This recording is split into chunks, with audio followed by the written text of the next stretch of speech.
Behind the reinforced doors of Buckingham Palace, a private legal instrument was just quietly signed in absolute secrecy, and it completely rewrites the future of the British monarchy. King Charles has finalized a binding decree detailing exactly what happens to Queen Camilla the moment he is gone, and the contents have sent shockwaves through the inner circle. This isn't a tabloid rumor, it is a calculated, institutional blueprint that Camilla herself reportedly had no idea existed until it was already done. It turns out the heavy price of the crown requires a sacrifice no one saw coming, raising one chilling question. Did the king just choose the survival of the monarchy over the woman he spent his entire life fighting for? To truly understand the urgency behind this hidden document, you have to look at what has been happening behind the closed gates of the royal estates over the last several months. Insiders say King Charles is quietly racing against a clock that no longer feels distant or abstract. Ever since his health diagnosis in early 2024, the public has seen a monarch determined to show up for every state visit, every official audience, and every public engagement. The palace communications team has kept the details deliberately vague, presenting a front of absolute stability. But behind that carefully managed curtain, a much different reality is unfolding. Reports suggest the king has spent the last year privately reckoning with his own timeline, moving with a calculated urgency to organize his legacy before it is too late. But this isn't just about a monarch setting his affairs in order.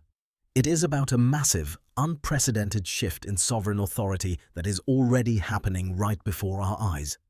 In 2025, Charles took the highly unusual step of granting Prince William and Catherine the authority to issue royal warrants, the historic power to publicly endorse brands on behalf of the crown. To the untrained eye, it looks like a minor administrative update. It isn't. Sovereigns historically guard that specific privilege with everything they have. By handing it over, commentators note that Charles has effectively begun transferring the practical keys to the kingdom while he is still here to witness it. He is systematically clearing the path for his successor, stripping away his own responsibilities to ensure the direct line of succession is completely unshakable. Yet, as the king quietly fortifies his son's future, a deep and troubling shadow has fallen over his own inner circle. Sources indicate that during this exact window of rapid transition, Charles spent months working in absolute isolation with a tiny team of trusted legal advisors. They weren't drafting standard state papers or preparing public announcements. They were finalizing a highly specific, binding framework designed to govern the household the moment the crown changes hands. And according to those familiar with the situation, the most jarring part of this operation isn't just what the paperwork contains. It's the fact that Queen Camilla was kept completely in the dark until the ink was already dry. This raises a massive contradiction that has left palace insiders completely stunned. For decades, Charles fought the entire world, weathered endless public backlash, and waited longer than any heir in British history just to place Camilla beside him on the throne. He sacrificed immense public approval to ensure she would be recognized as his queen. So why would a man who endured a lifetime of intense scrutiny to protect his relationship suddenly sign a private decree full of strict, binding conditions about his wife's future without even telling her? The answer, it seems, lies in a cold institutional logic that separates personal affection from the survival of the monarchy itself. The king has reportedly come to realize that what he feels as a husband and what the crown requires as an institution are no longer pointing in the same direction. And as the specific details of this hidden paperwork begin to surface, they reveal a calculated strategy that targets everything Camilla thought she was guaranteed, starting with a devastating restriction on her very identity within the palace walls. The traditional protections guaranteed to a queen consort have reportedly been stripped away in a single stroke of a pen. In the rigid world of the House of Windsor, titles are never just symbolic. They carry massive institutional authority and power. Normally, when a reigning monarch passes, the surviving queen automatically transitions to the prestigious role of Queen Dowager. This designation signals to the world that the institution fully honors her service and retains her at the highest level of royal life.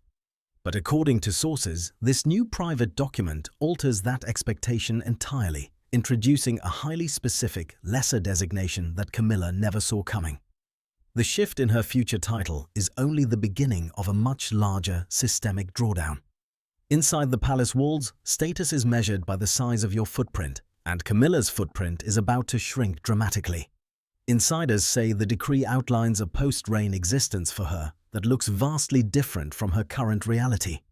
We are talking about a sharp reduction in her everyday world, significantly fewer security personnel, a heavily downsized household staff, and a near-total withdrawal of active institutional resources.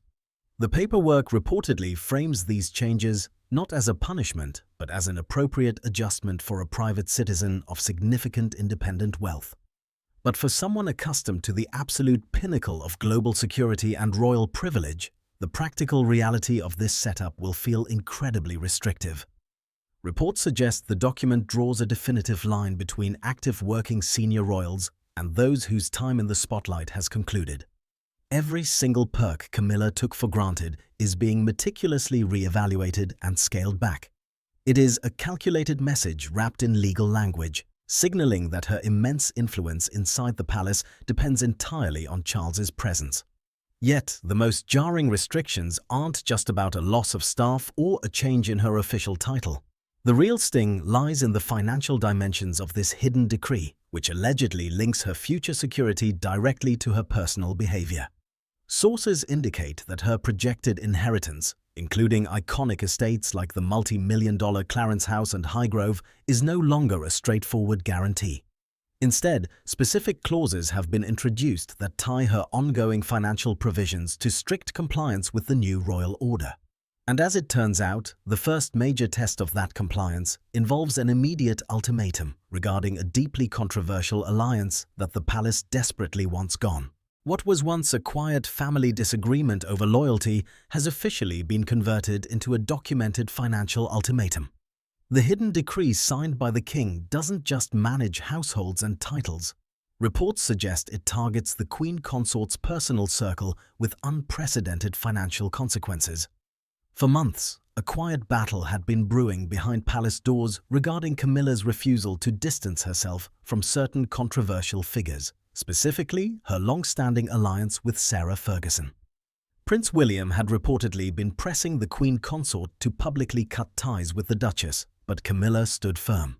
However, the dynamics inside the palace completely fractured following a series of highly public legal escalation events. The situation transformed from a localized public relations headache into a massive institutional crisis.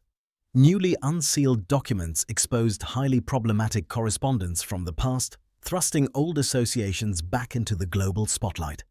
Then, the crisis reached a historic breaking point when Andrew Mountbatten Windsor was officially taken into custody by authorities on serious allegations of misconduct in public office. The stunning development sent shockwaves through the House of Windsor.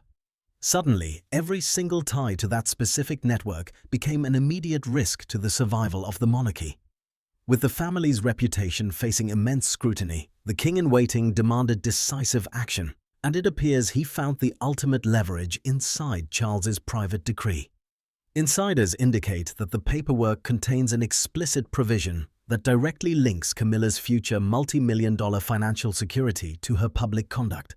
Specifically, certain inheritance provisions are now reportedly conditional on her establishing absolute documented distance from the toxic outer circle. This shift changes the game entirely. What had been a personal disagreement that Camilla could easily push back on through her husband has now been encoded into a legal framework by the king himself. This strategic maneuver effectively strips away her ability to negotiate, transforming William's institutional preferences into Charles's official mandates. By signing his name to these strict financial boundaries, the king has signaled that personal loyalties must be sacrificed to protect the integrity of the crown. Yet, as devastating as these financial ultimatums are for the queen consort, they pale in comparison to another hidden layer within the document. Because deep inside the legal paperwork sits a highly sensitive provision that goes far beyond money or staff, a clause that directly revisits the most painful chapter of the king's past, and completely reshapes how history will remember the woman who came before her. The ghost of the past has officially returned to reclaim its place at the center of the British monarchy. While Camilla currently wears the crown and sits beside the king at every grand state occasion, a deeply hidden layer inside this private document reportedly changes everything. Insiders whisper that the most emotionally devastating clause in the entire text has absolutely nothing to do with money, properties, or household staff. Instead, it involves a profound, permanent protection of Princess Diana's legacy within the official institutional memory of the realm. This highly sensitive provision outlines exactly how Diana is to be positioned in the historical record of Charles's reign, ensuring her significance is acknowledged completely independently of anyone else. For decades, the palace worked tirelessly to shift public focus, carefully building a narrative that accepted Camilla as the definitive partner to the king. Yet, by quietly putting his signature on this text, Charles has formalized an undeniable reality. He has ensured that the memory of his first wife can never be minimized or overshadowed by the woman who succeeded her. The psychological blow of this decision is what reportedly hit Camilla harder than any financial restriction ever could. It is one thing to face opposition from external critics or navigating complex family dynamics with stepchildren. It is a completely different reality to discover that your husband has looked at his enduring legacy and decided that his past choice requires permanent protection. Reports suggest this specific addition was initiated by the king entirely on his own accord, born out of a private accounting that has lingered beneath the surface for 30 years. This stunning revelation completely alters the balance of power within the family dynamic, showing just how deeply the king-in-waiting has influenced these monumental decisions. The inclusion of the Diana provisions reveals a synchronized effort between the current monarch and his heir to secure the psychological future of the crown. And as the full extent of this synchronized campaign becomes clear, it uncovers a highly calculated, methodical operation Prince William has been running across the royal estates, one designed to systematically dismantle Camilla's influence piece by piece. Prince William is reportedly running a masterclass in institutional warfare, systematically rewriting the rules of the royal estates before he even takes the throne. For anyone paying close attention to the modern House of Windsor, the pattern of his maneuvers has become impossible to ignore. It began almost immediately after he inherited the sprawling Duchy of Cornwall estate. In a move that sent shockwaves through royal circles, William quietly terminated the long-standing contract of Annabel Elliot, Camilla's sister, who had been on the payroll for nearly 2 decades. He didn't just end her employment, he immediately replaced her with his own inner circle, placing trusted allies into vital management positions.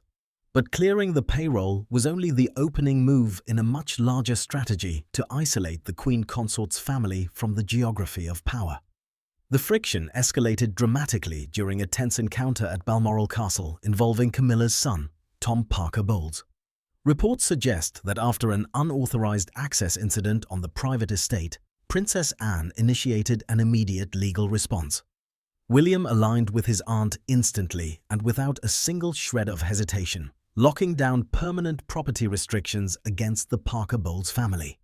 Yet, despite these clear operational boundaries, the tension reached an explosive breaking point during a subsequent confrontation on the grounds of Sandringham. When Camilla's son was allegedly discovered on the restricted property yet again, William's response was described by insiders as incredibly raw and intense, far departing from his usual methodical management style. A subsequent confrontation with King Charles left the heir's position completely unchanged, despite the monarch expressing deep personal discomfort over the situation. William was no longer just managing an estate. He was actively enforcing a strict new framework designed to permanently alter who has access to the monarchy. Every single action the future king takes is perfectly calculated because it carries a flawless institutional justification. To the outside world, these are just standard management updates, property restrictions, and operational decisions. Collectively, however, they represent a highly coordinated campaign to completely push Camilla's network out of the palace architecture. And as the full weight of this coordinated campaign finally crashed down on the Queen Consort, It triggered a devastating moment of realization that would forever alter the dynamic of the royal marriage itself. The absolute silence that followed the discovery of this hidden document has permanently altered the landscape of the modern monarchy. Reports suggest that Queen Camilla did not find out about these strict, binding conditions from her husband, nor did she receive any warning from the palace inner circle. Instead, she allegedly learned the truth on a quiet Wednesday through a legal advisor connected to her own household who stumbled upon the finalized paperwork. The realization that King Charles had spent months working in total secrecy to limit her future power brought a foundational devastation that completely eclipsed all her previous battles with the palace. When she finally confronted the king, there were no denials, no excuses, and no attempts to pretend the paperwork didn't exist. Charles reportedly acknowledged the legal work and the heavily restricted post-reign arrangements, delivering a line that insiders describe as the hardest thing Camilla had heard from him in decades. He claimed that everything he had signed was done out of pure love for her and for the survival of the institution they both serve.